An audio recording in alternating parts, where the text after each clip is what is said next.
Every treatment plan starts with one question. How can we make a measurable difference for this client?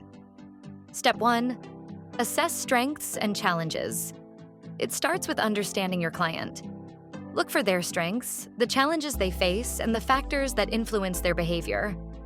A strong assessment explores how the client learns, what motivates them, and what their progress looks like. Step 2. Set clear, actionable goals. Next, set realistic and measurable goals.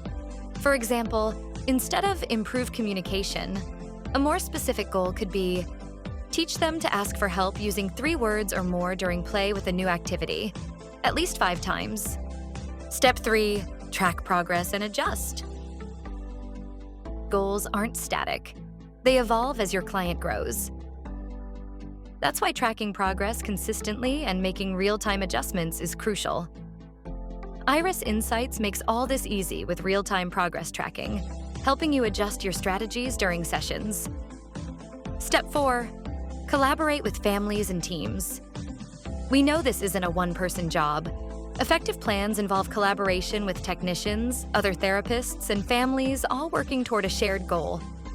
The best treatment plans don't just manage behaviors, they help clients build skills and independence that last a lifetime. Ready to make treatment planning easier? Build smarter, collaborative plans that make a difference for everyone. Visit irisinsights.us to learn more.